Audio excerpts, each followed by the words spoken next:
ಎಲ್ಲರಿಗೂ ನಮಸ್ಕಾರ. ರುಚಿ ಅಡುಗೆಗೆ ಸ್ವಾಗತ. ಇವತ್ತು ದಾಳಿಂಬೆ ಹಣ್ಣಿಂದ ಒಂದು ಚಟ್ಪಟ ಜ್ಯೂಸ್ ಮಾಡೋಣಂತೆ. ಸಿಹಿ ಸಿಹಿ ಸ್ವಲ್ಪ ಚಟ್ಪಟ ಇರುತ್ತೆ ಇದು. ಇದನ್ನು ನಾನು ಹೇಗೆ ಮಾಡ್ತೀನಿ ಅಂತ ನಿಮಗೆ ಹೇಳ್ಕೊಡ್ತೀನಿ. ಬನ್ನಿ ಶುರು ಮಾಡೋಣ. ಹಾಗಿದ್ರೆ ಫಸ್ಟಿಗೆ ದಾಳಿಂಬೆ ಹಣ್ಣನ್ನ ಬಿಡಿಸಿ ಇಟ್ಕೊಂಡಿದ್ದೀನಿ ನಾನು. ನೆಕ್ಸ್ಟ್ ಇದಕ್ಕೆ ಒಂದು 3 ಸ್ಪೂನು ಸಕ್ಕರೆ ತೊಗೊಂಡಿದ್ದೀನಿ. ಒಂದು 4-5 ಎಲೆ ಪುದೀನ, ಫ್ರೆಶ್ ಪುದೀನ ತೊಗೊಳ್ಳಿ.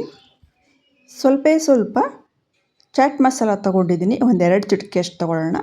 1 ಚಿಟಿಕೆಯಷ್ಟು ಕಾಳು ಮೆಣಸಿನ ಪುಡಿ ತೊಗೊಂಡಿದ್ದೀನಿ ನಾನು. ಇದಕ್ಕಿಷ್ಟೇ ಬೇಕಾಗಿರೋದು. ನೆಕ್ಸ್ಟ್ ಒಂದು ಜಾರ್ ತೊಗೊಂಡು ದಾಳಿಂಬೆ ಹಣ್ಣನ್ನು ಹಾಕ್ಕೊಳ್ತಾ ಇದ್ದೀನಿ.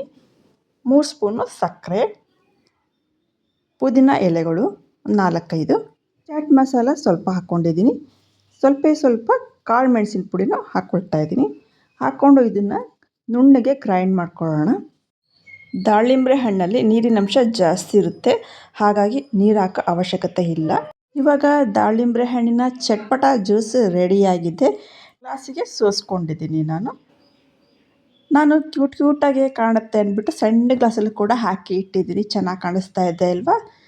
ಕುಡಿಯೋದಕ್ಕೆ ಕೂಡ ತುಂಬಾ ರುಚಿಯಾಗಿರುತ್ತೆ. ನಿಮಗೆ ಹೇಗೆ ಅನ್ನಿಸ್ತು ಈ ಸಿಂಪಲಾಗಿರೋ ದಾಳಿಂಬೆ ಚಟ್ಪಟ ಜ್ಯೂಸು? ಈ ರೆಸಿಪಿ ನಿಮಗೆ ಇಷ್ಟ ಆಗಿದ್ರೆ ಶೇರ್ ಮಾಡಿ, ಲೈಕ್ ಮಾಡಿ, ಕಮೆಂಟ್ ಮಾಡಿ. Thank you.